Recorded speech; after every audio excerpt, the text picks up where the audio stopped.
Since the release of Pokémon Go in July 2016, the world has been filled by legions of people registering their environment, hoping to catch a Pikachu or Squirtle.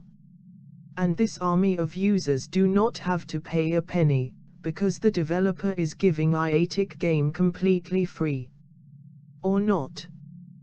With access to the user's GPS, camera, and even the ability to prevent the phone from standby mode, allegations suggest that Pokémon Go could not be just an innocent game. Could this really be the surveillance system more intrusive in the world?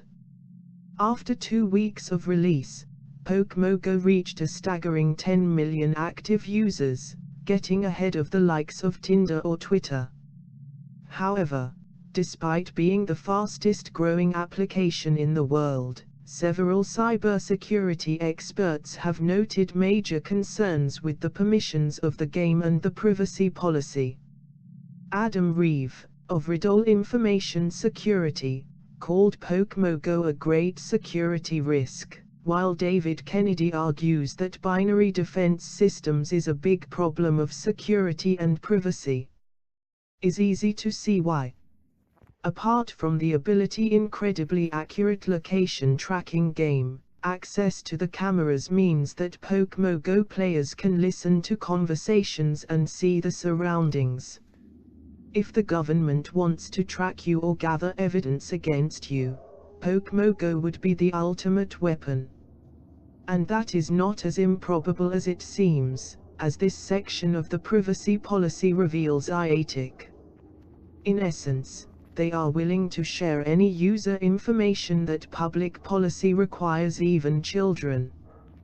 Digital companies cooperating with the authorities is nothing new. Tech giants such as Apple, Google and Facebook accept approximately 80% of applications the United States law enforcement for access to user data. But Niantic connection with the United States government, it could be deeper than mere cooperation, and for this man John Hake. Before founding Niantic, Hake helped create the company Keyhole, which was at the forefront of technology GMRPO and later became Google Earth. John Hake, but according to journalist Ashley Freiberg, before the company Hake joined Google he accepted funds from the CIA. This was supposed to help the National Geospatial Intelligence Agency, whose mission is to collect, analyze and distribute geospatial intelligence. This is exactly the kind of intelligence that could be obtained through excessive Go Pokémon access their mobile users and locations. Applications such as Google Earth and Street View have already given the incredibly detailed maps of cities and government agencies' streets. However, they do not yet have data on the most difficult to reach, such as inside buildings places. Pokémon Go offer a solution to all these problems, as suggested by the online conspiratorial fight_for_anything. According to his theory, if the CIA or the NSA needs a photo inside a home or business, all you have to do is generate a Pokémon in the desired location. Pokémon Go users then obtained photo intelligence for them, just playing the game. These pictures could theoretically then be sent to a database that would allow the government to build with high precision 3D rendering of almost any private internal space.